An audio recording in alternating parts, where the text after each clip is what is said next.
Vampires and Maine seem to go together like fish and chips in Redfall. Why? I don't know, but I suspect Stephen King does. Those nasty bloodsuckers took a bite out of Maine in Salem's Lot, and now they're at it again in the fictional town of Redfall in Massachusetts. Redfall is a tale of science in the wrong hands and veritably going very, very wrong. Somehow a group of scientists have managed to transform themselves into vampire gods. Not content with this new taste of power and immortality, they explode outwards into the town of Redfall, turning neighbor against neighbor, brother against brother. Finally, they block out most of the sun's harmful light, and cut Redfall off from the rest of the world. Now the vampires have their own little playground to roam around in, coupled with cultists looking to join their ranks, and survivors hoping for someone to come along and save them. Redfall is the latest game to come from Dishonored developer Arcane Studios. It's also a game that seems to suffer from a personality crisis. Redfall is, you see, an open-world, 1 to 4 player co-op, first-person shooter. It's also a single-player game that weaves Arcane's distinct development styles into its blood, which left me feeling, a fair amount of the time, as though this game isn't entirely sure what it wanted to be. Redfall puts you in the shoes of 1 of 4 characters, each with their own distinctive power sets, skill trees, and playstyles. Who you choose to play as goes a long way to determining how you'll brave Redfall's crimson-coloured streets. The game does at least give you multiple save slots so you can play along with each character without losing progression. Just bear in mind each character starts right from the beginning. There's no hot swapping between them during the campaign, so if you want to play solo, it's going to be a lonely and somewhat samey experience throughout. The mean streets of Redfall are structured just like any other open-world game that's out today. It's a massive place to explore, full of nooks and crannies, secret areas and hidden collectibles that'll flesh out the world, the history of the town, and how everything went to hell. You can, after the opening mission, go anywhere you want at any time. The main missions must be picked up from the safe house. The side missions can be found while exploring the world, along with some fast travel points and more safe houses in each district that come with their own set of mini-missions. The town of Redfall is quite large, and getting from one end to the other can be quite time-consuming, making those fast travel points a godsend. Arcane's distinctive style of play-your-own-way design is also apparent here, though it feels somewhat stripped back compared to their previous titles. You can play stealth or guns blazing, and there are multiple ways to tackle some missions, but there isn't the same level of dynamic play that Dishonored enjoyed, especially as stealth seems geared towards sniper rifles and the odd hit-and-run tactic. You can sneak up on enemies, but there are no takedowns or stealth kills to make it worth the effort.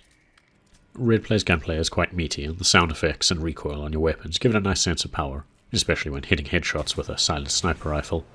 The game also has no shortage of guns for you to pick up, but there are really only a few types, such as flare guns, handguns, shotguns, sniper rifles, and assault rifles, though they do come with various levels of power and rarity, with the rarer guns throwing out more damage and perks. You can only equip 3 at a time though, and they hold a limited amount of ammunition. You can swap them out for something else at any time, usually depending on what the situation is on hand, but bear in mind that the game doesn't pause when you go into your inventory. Once you actually get to exploring the open world, you'll come across the first of Redfall's idiosyncrasies: the size of the map and enemy encounters. Redfall, as I've said before, is incredibly large, and there's a lot of ground to cover. The problem is that the maps are also sparsely populated by enemies. There are certain areas in which there's a constant threat, but in the rest of the world there's an element of randomization at play. This is fine when geared towards solo play, but feels very barren if you're playing with someone else, as there's a lot of time where just nothing is happening, but running from one location to the next, or looting whatever chests you might find. The other thing to note is that the difficulty of combat for solo play doesn't feel entirely balanced. Even on standard difficulty, you can run into encounters that are incredibly challenging and feel designed for co-op play. Doesn't mean you can't get through it solo, only it just ends up being tougher or requires a little more grinding. On the other hand, if you're running around with a full team of 4 players, the enemy encounters don't feel frequent enough or large enough to provide a sufficient challenge, unless you or your mates are underleveled. If you are playing solo, you can at least cheese the enemy AI into kill boxes. Vampires tend to move at super speed and zip around the battlefield, making them difficult to hit. How they apply this ability, though, is inconsistent. Sometimes they zip around, making it difficult to land a shot on them without using something like a shotgun or a UV beam, whereas other times you can just hit them with a headshot from afar and they'll run straight at you while you pepper them full of lead. Once staggered, you need to run up and stake them, or they'll heal up and start attacking all over again. It just makes for an incredibly inconsistent experience when sometimes vampires use their abilities and other times they seem to ignore them completely. This inconsistent behaviour is perhaps most notable when you're tackling some of the world's side content or dealing with the more procedural systems. There are vampire nests scattered across the world that have a sphere of influence that slowly grows over time. Enemies within it are buffed, and the only way to do this is to jump into some sort of psychic subspace, find the literal heart of the nest, and destroy it, while taking on a fair number of vampires on the way. As you slowly gain the ire of the vampire guards, a little meter builds up with each of your hostile actions in the world. When you've done enough damage, the game triggers a special vampire to attack you, but with the right loadout and some cheesy tactics, they're easy enough to take down. However, that said, both these events and the vampire nests are again elements that feel like they were more designed with multiplayer in mind. At this point, it's worth discussing just how multiplayer works in Redfall. There's basically the equivalent of solo play or hosting a game, but no actual matchmaking. You have to invite your friends into the world, or be invited by them. While there is crossplay between PC and console, there's no joining up with randoms or searching for anyone else currently in a game, something that made it difficult to test co-op during the review period. At least Arcane's distinct stylized design is on full display in Redfall. The environment can look absolutely fantastic, while the characters have that arcane cartoonishness to them.